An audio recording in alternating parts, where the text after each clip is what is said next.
Sejam bem-vindos. No programa desta semana vamos dar uma volta ao mundo através das memórias de um viajante que ousou atravessar 54 países durante 1000 dias numa mini-moto. Foram cerca de 80 mil quilómetros, com muitas aventuras, algumas delas contadas no livro Volta ao Mundo de Mini-moto, que acaba de editar. André Sousa, bem-vindo às Conversas do Fim do Mundo.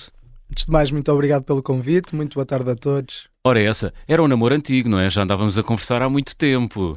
É verdade, vim cá antes deste mediatismo todo e destas histórias todas, capaz de lançar um livro, mas já é uma relação antiga e fiz questão também de vir aqui por isso mesmo, por este carinho que tenho pelo João e de ter estado aqui logo no início. Mas trata-me por tu, caramba. Aí na rádio pensei que tinha que ser por você. Não, isso não.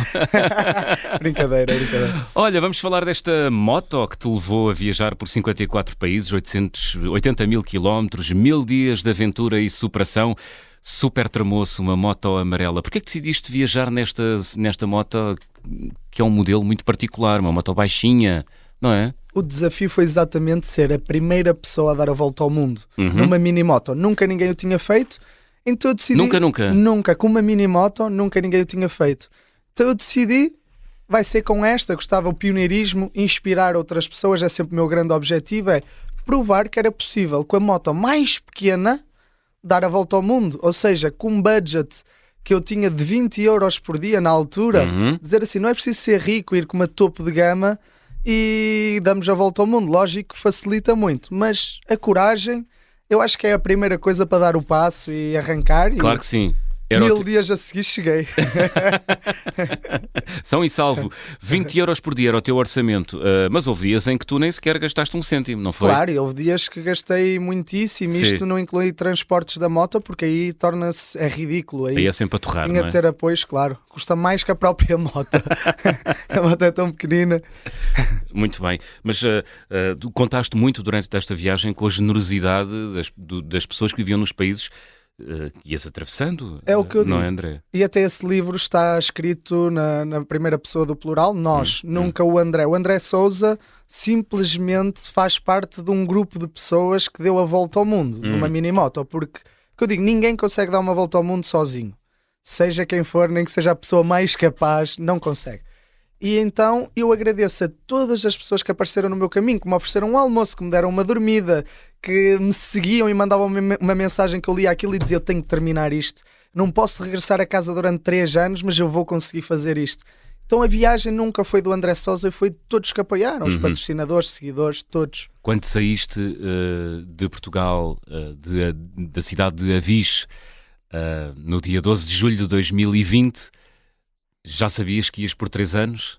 Não, tudo estava planeado para ir durante 2 anos e estava previsto arrancar a 25 de março, que são exatamente 15 dias depois do início do Covid, a primeira onda, do primeiro lockdown que tivemos. Quando nos fechámos todos em casa. E eu fiz uma promessa, todos em casa, eu com tudo organizado, uma banda de música contratada, um evento gigante contratado. Eu assim, não é possível.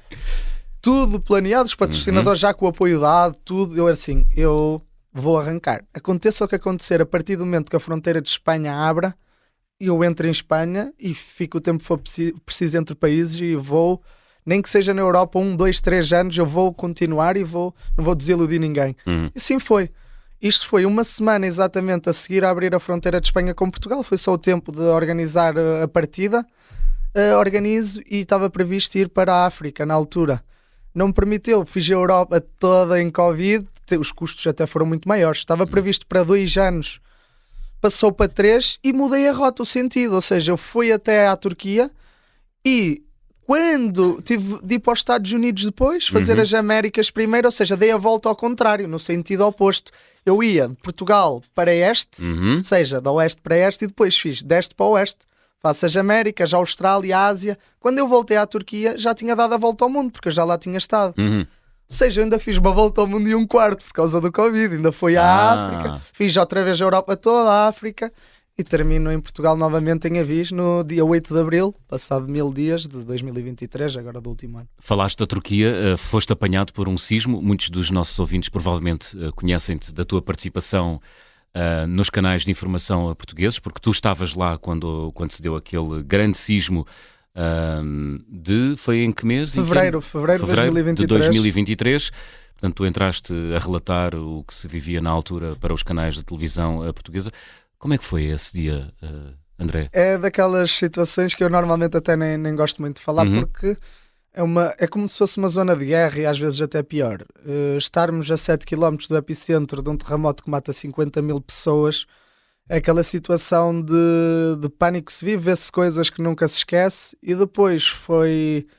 Eu não podia sair de lá, também ninguém conseguia, porque as estradas tinham aberturas de 3, 4, 5 metros. Sentiste não permitia... preso ou nem se tem tempo para pensar nisso? Não se tem tempo para pensar em nada, simplesmente é tentar sobreviver, porque depois as pessoas não dão comida. Porquê? Porque têm familiares que a casa está toda destruída, estou em casa deles, então eu não tinha acesso a comida. Foi no meu hotel que ficou um bocadinho torcido, ficou em pé, os edifícios ao lado caíram, as pessoas que lá estavam faleceu, a grande maioria, e foi tirar da máquina automática, tirar umas batatas fritas, umas bolachas e as águas todas que eu podia.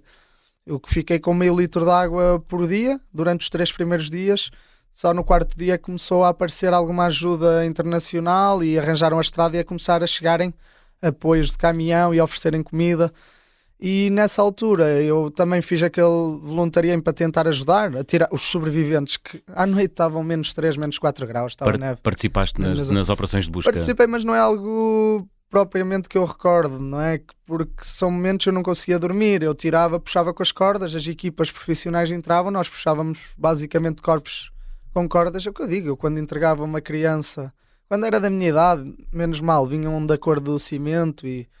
Agora, quando era uma criança, eu entregava-se à família, a família gritava, chorava, eu chorava como se fosse a minha família.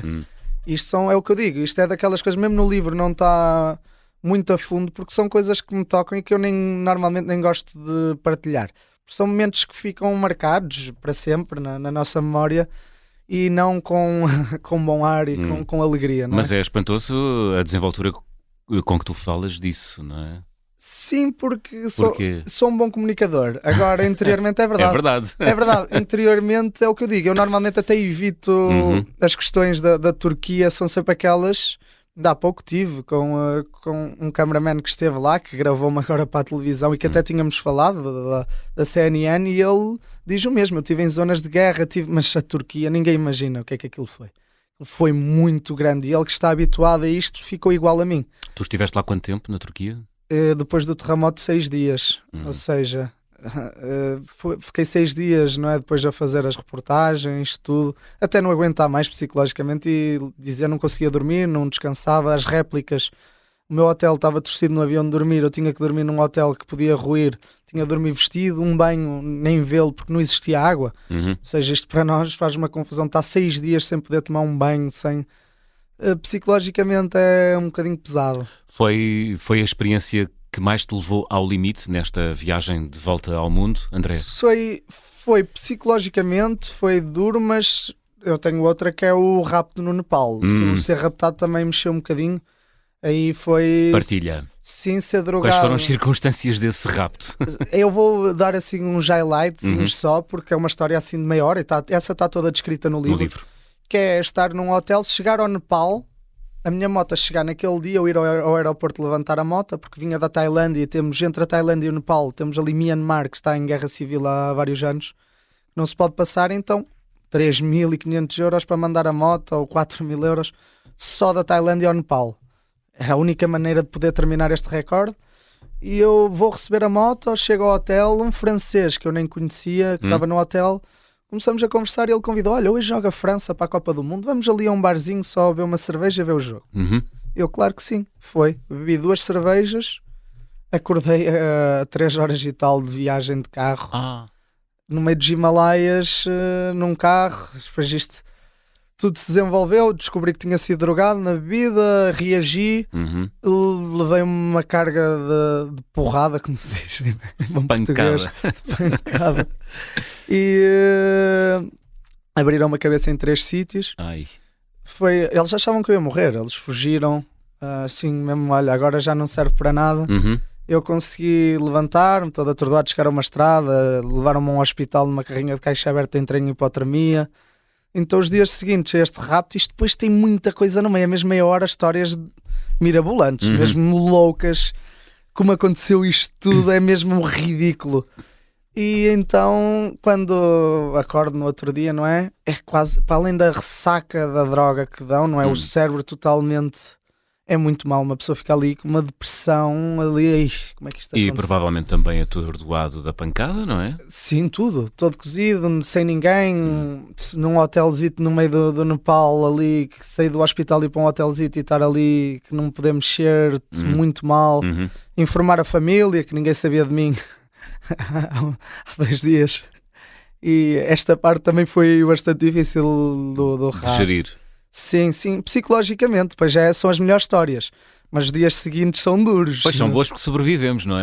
Claro, e eu já ando a arriscar um bocadito, Tentaram matar 3 vezes na viagem sem eu fazer nada agora. Que foi? Agora imagina. 3? Eu sabia vezes. de uma, agora Não. 3. Foi esta depois do rapto eu consegui.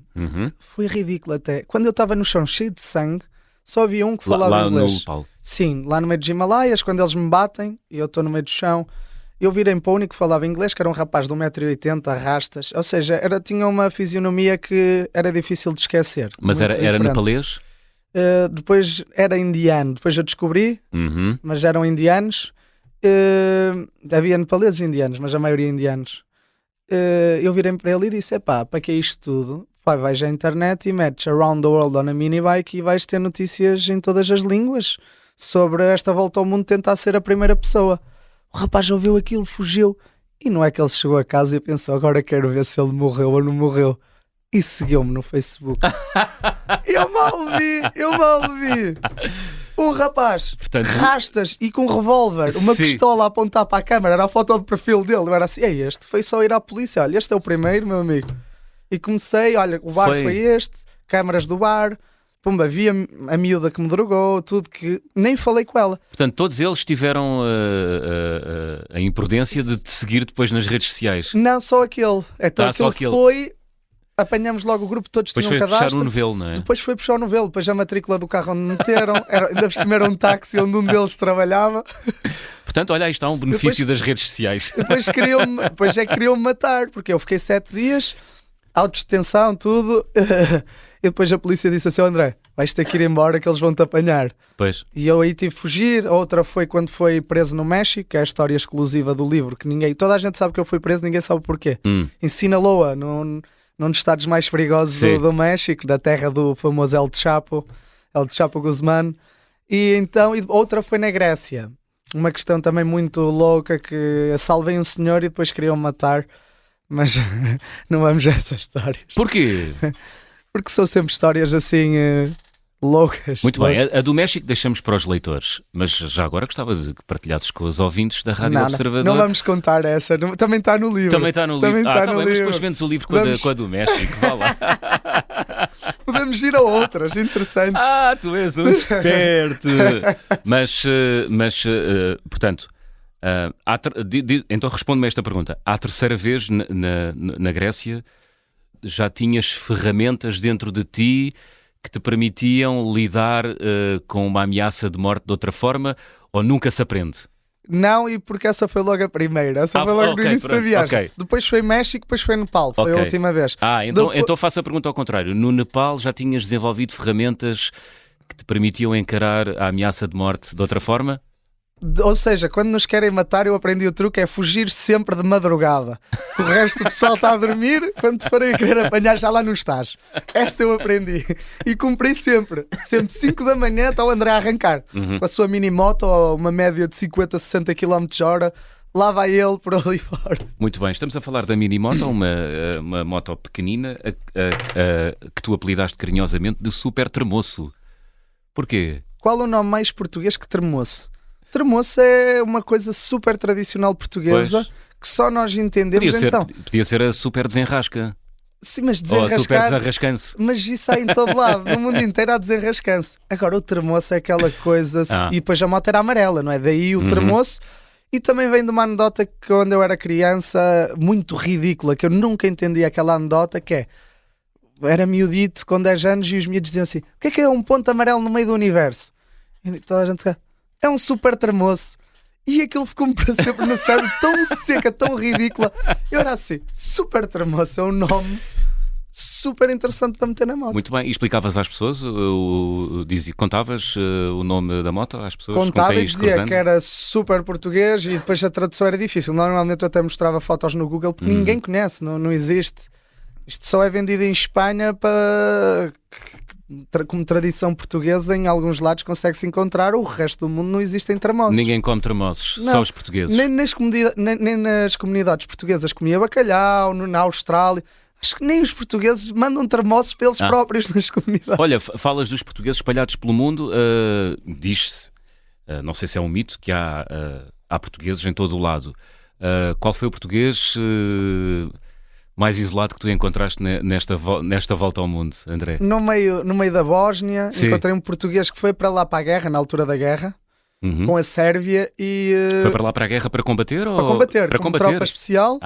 E conheceu uma senhora bósnia e casou, teve filhos e ficou em Trebinha, que ainda é República Srpska, que tem uma liderança ali sérvia, porque a Bósnia está ali dividida em 3 partes e está na República Srpska, no meio do nada, e tem francesinha, que é o meu prato preferido, e o galo de Barcelos ali em grande na entrada. Então, mas deixa-me perceber, esse português tinha nacionalidade sérvia ou bósnia? Não, nada. Mas é um português de gema? De gema que foi lutar, ou seja, com as tropas portuguesas, que até houve alguns que faleceram na altura e há lá um monumento. Foi participar nas operações de manutenção de paz. Sim, na altura. Ok. Que tínhamos a guerra, que a Sérvia não é ali da antiga Jugoslávia, e foi complicado e faleceram alguns portugueses. Ele estava nessas era um equipas. Português, um militar que foi participar numa operação de paz nos Balcãs, ficou lá, abriu um restaurante, era isso? Exatamente. Que serve francesinhas. Como é que se chama francesinhas nessa República do Balcão? Ele mete mesmo francesinha e depois mete a tradução na língua. Não é em português. Panadinhos, escrevia mesmo panadinhos. Depois explicava o que eram os panadinhos. E eram boas? São boas as francesinhas servidas sempre. Por esse português? Nunca comi uma má francesinha. Quem faz francesinha sabe o que é que está a fazer. E tenho outro que foi na Bolívia. Na Bolívia, no meio da Amazónia, em Rurrenabaque, no meio da Amazónia boliviana, um português também casou com uma boliviana e ficou no meio da Amazónia. Abriu um hostel com a mulher, ficou ali no meio do nada. Tu não sabias que esses portugueses existiam? Não, cheguei lá e calhou. Depois tenho muitos convites portugueses, as comunidades, mesmo na Austrália, nos Estados Unidos, recebem-me espetacular. Muito bem, vamos continuar a falar da tua viagem de volta ao mundo, mas antes abrimos o álbum de viagem.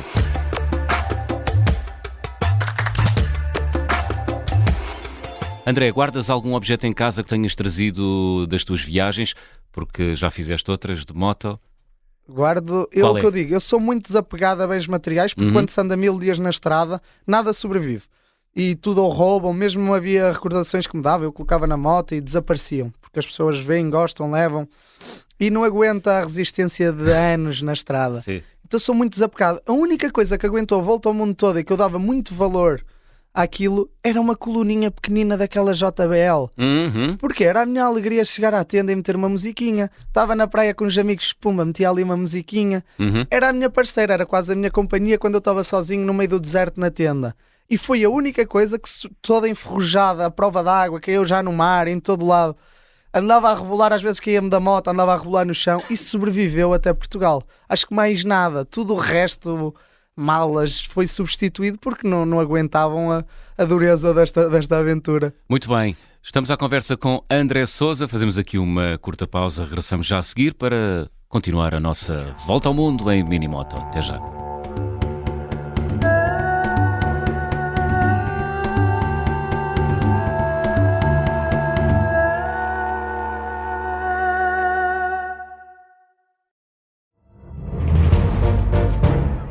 Saguei.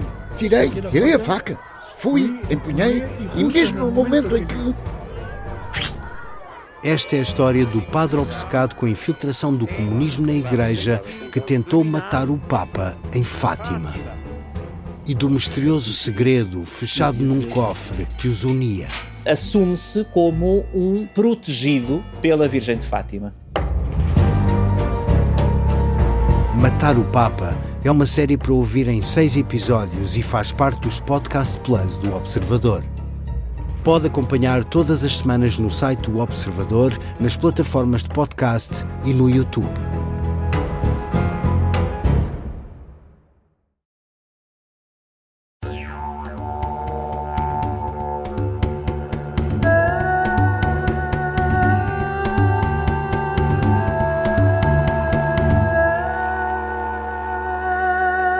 Segunda parte das conversas do Fim do Mundo, esta semana com André Sousa. O André deu uma volta ao mundo em minimoto, 54 países, 80 mil quilómetros, 1000 dias de aventuras e superação, muitas histórias que incluiu num livro que acaba de editar, de cerca de 170 páginas, pela oficina do livro. André, qual foi a história que deixaste de fora?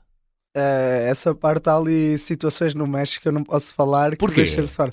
Porque são situações delicadas assim de série de Netflix. Como assim? Que te expõem a ti ou expõem terceiros? Expõem terceiros e depois expõe-me a mim naturalmente, não é? E vou lá voltar. Então há ali só esse tipo de histórias que estavam escritas e eu mandei retirar porque podia-me colocar depois em risco também a mim, porque metia nomes e zonas do México que são assim diferentes e têm outro tipo de negócios e de áreas.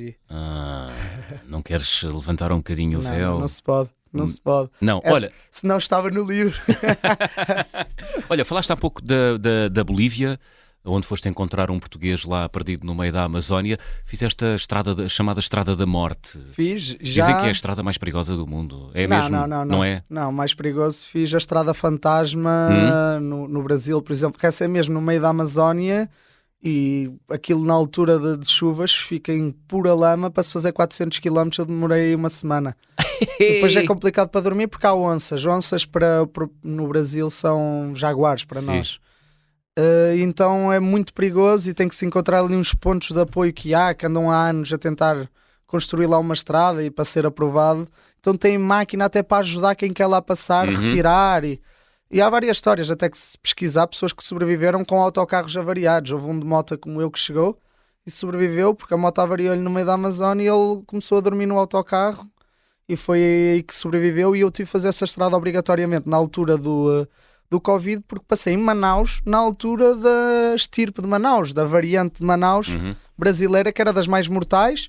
Então fecharam Manaus inteiro e deixaram de haver barcos para sair dali, que aquilo tem um Amazonas ali, só se sai de barco. E então a minha única opção foi fazer a Estrada da Morte, a Fantasma, que nem é considerado bem uma estrada, não é? É uma estrada ao abandono. É assustador porque passas muitas horas sem ver ninguém ou não, por causa da lama? lama? É muito dura a lama, não se consegue andar, a moto cai e depois é por Amazónia, é animais, é esta coisa toda que ali desidrata-se, deixa-se ter água, a moto avaria, como é? São poucas pessoas que passam, é muito complicado, só que era a minha única solução de sair de lá. E não é que eu fosse muito feliz fazer aquilo, mas lá saí. Olha, foi das poucas vezes que eu saí, quando saí da Estrada Fantasma, até me emocionei, fiquei mesmo, poça, como é que eu me safei desta? E emocionaste, foi? Sim, sem dúvida, 7 dias a dormir ali numa tenda no meio do nada e para fazer praticamente 400 km. Uma pessoa quando sai dali diz... não voltava para trás. Bom, dá para perceber que és uma pessoa positiva, mas deve ter havido momentos nesta viagem de 1000 dias, André, que constituíram um teste à tua resistência física e também emocional, ou não? É o que eu digo. Para mim foram os melhores dias da minha vida e os piores. Só que os melhores são 90 e muito por cento. Não é? Portanto, em tudo, eu acho que na nossa vida em tudo, em 1000 dias acontece tanta coisa. Até aqui me ia acontecer algum problema. Lógico que ali as probabilidades aumentam porque todos os dias estou na estrada com um veículo de 2 rodas e em zonas diferentes, não é? E em países com culturas muito diferentes, com hábitos e costumes diferentes, então aumenta-me a probabilidade. Mas já estou preparado e estou agora, daqui da manhã uma semana, estou a arrancar dia 27 de janeiro, estou a arrancar numa nova viagem, numa nova volta ao mundo e tenho a coluna totalmente destruída. Eu fui atropelado nos Estados Unidos, também está no livro, por um caminhão que vinha a 90 km/h, tenta-me ultrapassar, vinha um carro que ele não viu, volta à faixa da direita e dá-me uma pancada gigante na traseira da moto, que 3 vértebras lesionadas. Fiquei 2 meses em tratamentos em Los Angeles e mesmo assim não desisti. Pensei, tenho que continuar. Eu quero ser a primeira pessoa a dar a volta ao mundo com uma mini-moto, e se eu voltar a casa, tenho que recomeçar. Eu não posso voltar a casa. Mas agora vais subir de nível, não é? Agora vamos, Se assim podemos dizer. vamos com a Africa Twin 1100, que é uma moto espetacular. Todo o projeto foi lançado à Ou seja, Honda, uma moto, para quem não conhece moto, é uma moto já maior, não é? Mais alta. sente muito mais, própria para a aventura, uma moto já que Essa tem já 300 supera os 100 quilos. km, 100 Essa km tem hora. 100 cavalos, a minha tinha 9.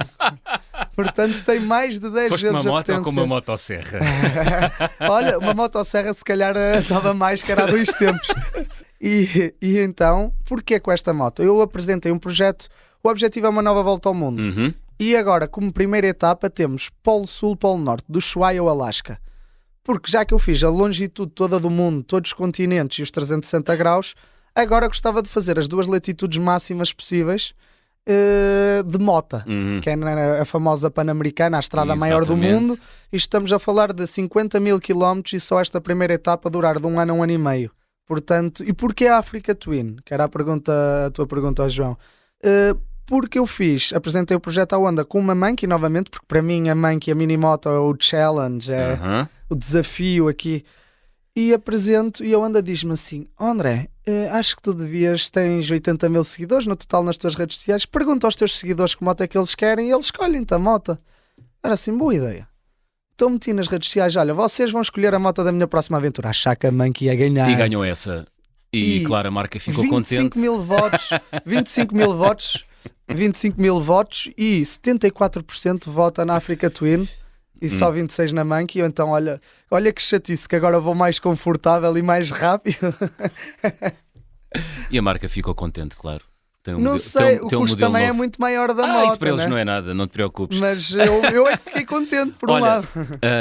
Dos 54 países que visitaste, percorreste, atravessaste nesta viagem de volta ao mundo de Minimoto, qual era aquele onde tu regressavas já amanhã, se te pudessem dar um bilhete de avião? É para onde eu vou. Eu sou muito fã das Américas. Uhum. Eu adoro Mas Brasil. dentro das Américas? Brasil, Brasil. Colômbia, México foi a maior surpresa, e mesmo os Estados Unidos. Nós temos uma ideia muito errada dos americanos, e americanos são uma simpatia em todo lado. Eu parava para almoçar, eu acho que nunca consegui pagar um almoço, porque havia sempre alguém que via uma matrícula europeia e chegava lá e são muito simples, não é Pois, e aquela depois coisa... com esta moto, que para os padrões dele deve ser uma espécie de brinquedo, não é? Claro, Eles achavam piada. muito Digo peculiar. eu, não sei. Claro, Sim. mas, ou seja, na Europa era a mesma moto ou tudo, e na Europa eu acho que é o continente mais frio que eu já estive. Uhum. Acho que os europeus são muito mais ambiciosos, pensam muito mais em si próprio do que qualquer outro continente. Nós pensamos muito no sucesso, numa ambição profissional, tudo, e nunca pensamos no ajudar o outro. Nós ajudamos na altura do Natal. Agora, no dia-a-dia, nós vemos alguém na estrada e nunca vamos ali, olha, ofereço-te o almoço. Nos Estados Unidos era uma loucura. E convidava, olha, dormes em minha casa, tu Mas estás a nos viajar. Estados Unidos, nas grandes cidades também. Nas grandes cidades do Sul, normalmente é lógico, é como eu digo, qualquer capital do mundo, normalmente as pessoas são mais frias e estão mais dedicadas ao trabalho, e na sua rotina não ajudam tanto. Uma Los Angeles, um Nova York, lógico, não acontece tanto isto. Agora, todo o resto dos Estados Unidos acontecia. Eu fiz 24 estados, se não estou em erro, Uhum. 13 mil quilómetros nos Estados Unidos durante 3 meses a andar, 2 meses internado. Ou seja, passei 5 meses lá. E adorei, as pessoas brutais, super simpáticas. Eu tinha aquela ideia que nós temos do estereótipo American Idiot, Aham. e não se reveu. Adorei aquilo. E o México, depois, que eu não esperava nada do México, era assim, agora perigoso, vou Sim. andar ali cheio de receio em todo lado, a ter certos cuidados. E não, igual recebiam-me espetacular, convidavam Menos em para Sinaloa. tudo. Mesmo em Sinaloa. Mas aí tem que comprar o livro. Foi não- preso, foi terrível, mas mesmo assim, antes de ser preso, tinha estado com pessoas brutais e dormi em casa delas. Há gente e... boa em todo lado, não é? Ou Sim, não? mas ali aquelas zonas têm maior percentagem. Eu falo em percentagem. E ali, opá, espetacular. E a América Latina é aquilo que os Estados Unidos, as pessoas têm uma capacidade financeira superior Uhum. e ajudam. E depois, o resto da América Latina não tem, mas dão tudo. Se eles tiverem, e aconteceu no Equador, estar em casa de uma família que é uma casa que para nós é uma sala, terem 5 filhos, cama do próprio casal ser na cozinha e ser uma cama de solteiro, que eles saíram da cama de solteiro, deram-me a mim e foram dormir com os filhos para os belichesitos dos filhos.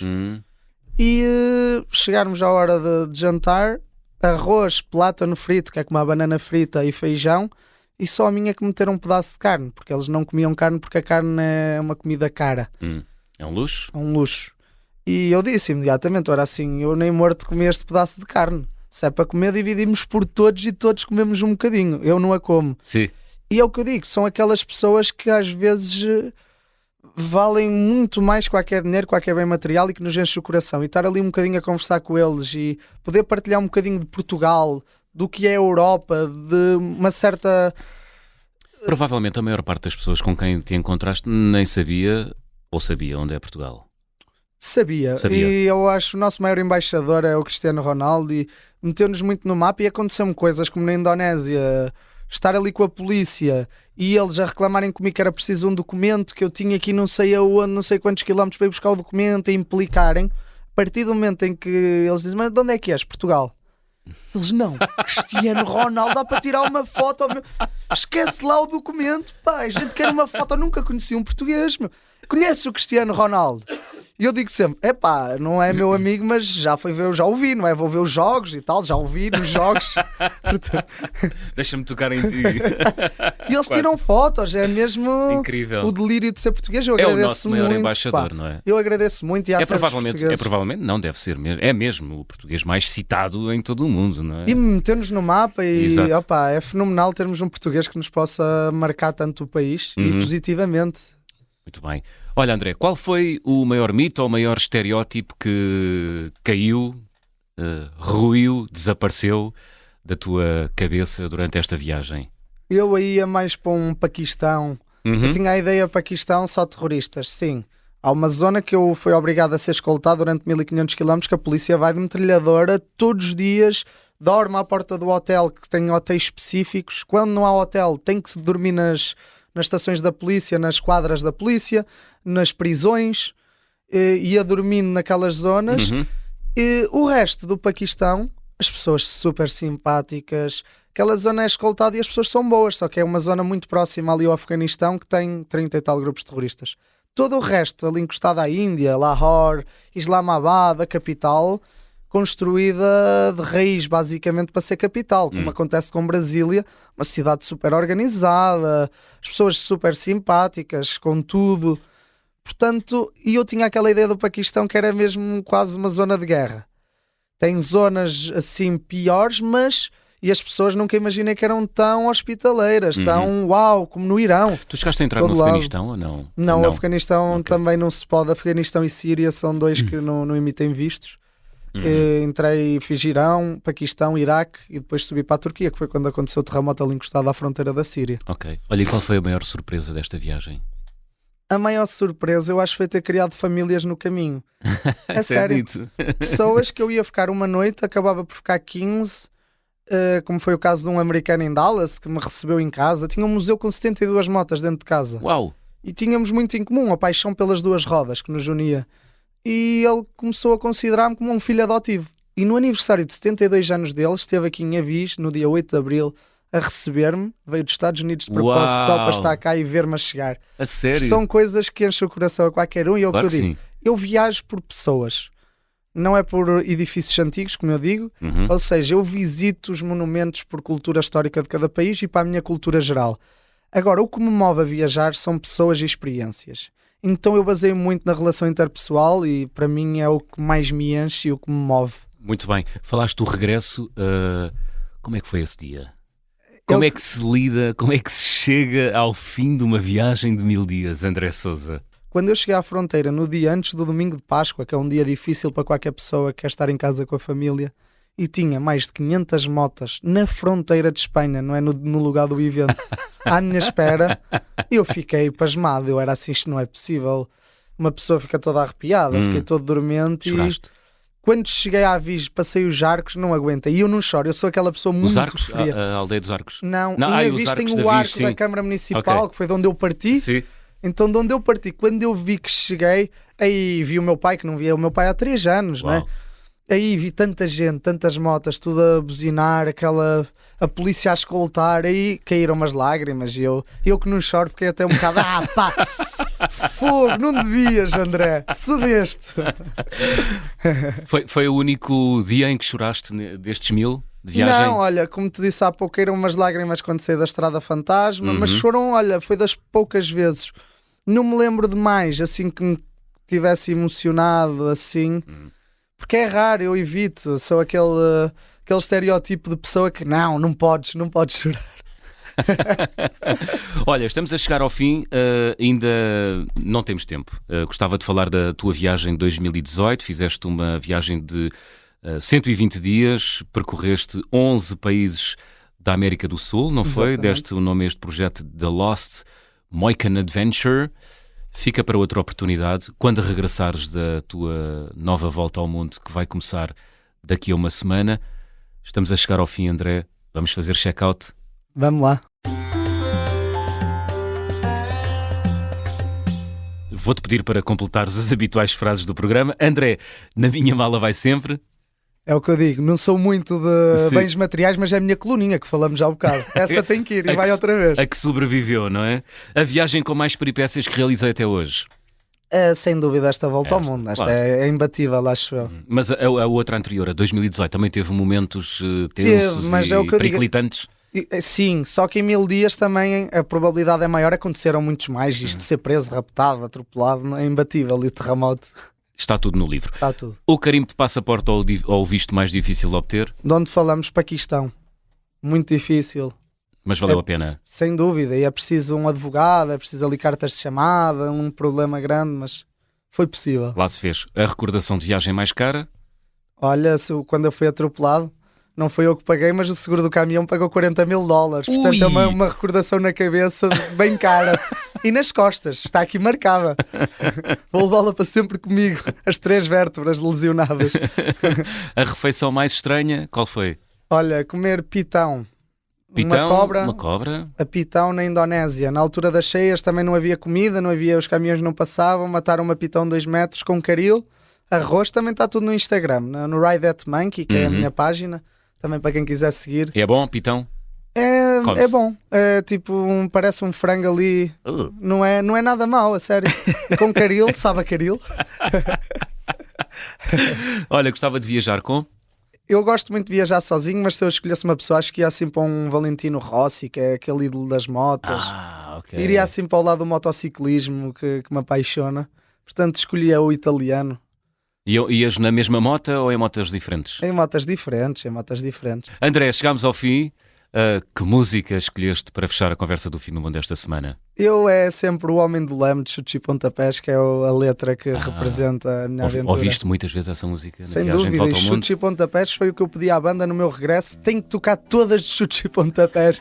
Uns aninhos 80 ali no meio, mas de resto, tudo o que tiver em Chutes e Pontapés.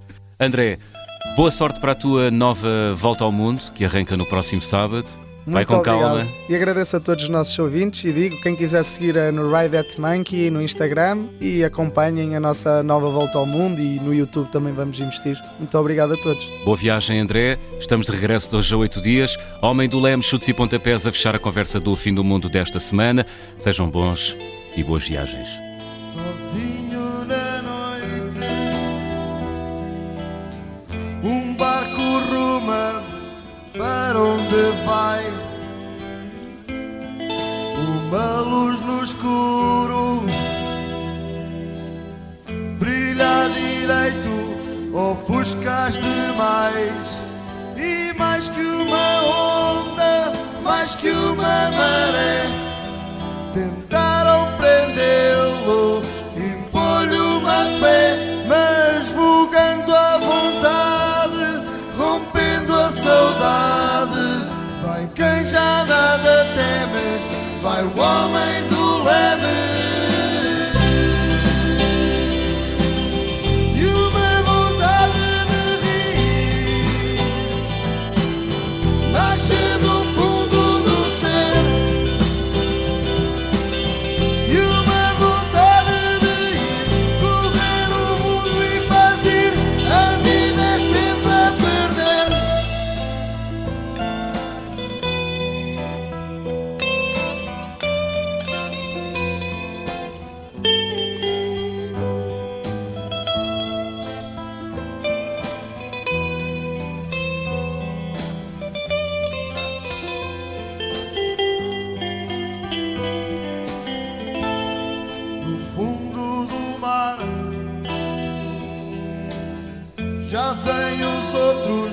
os que lá ficaram em dias cinzentos,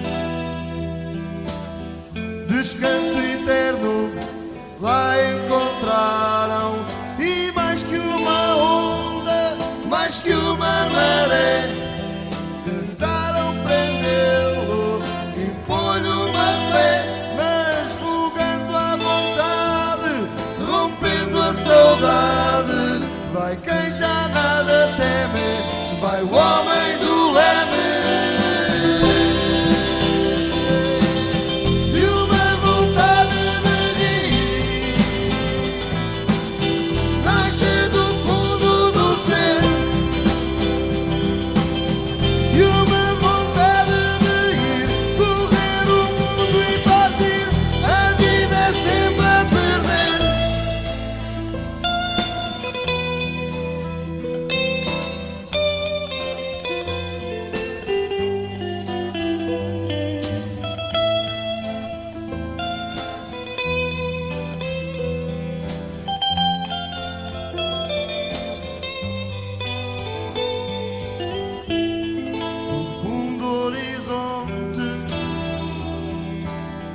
Sopra um murmúrio, para onde vai? Do fundo do tempo foge o futuro, é tarde de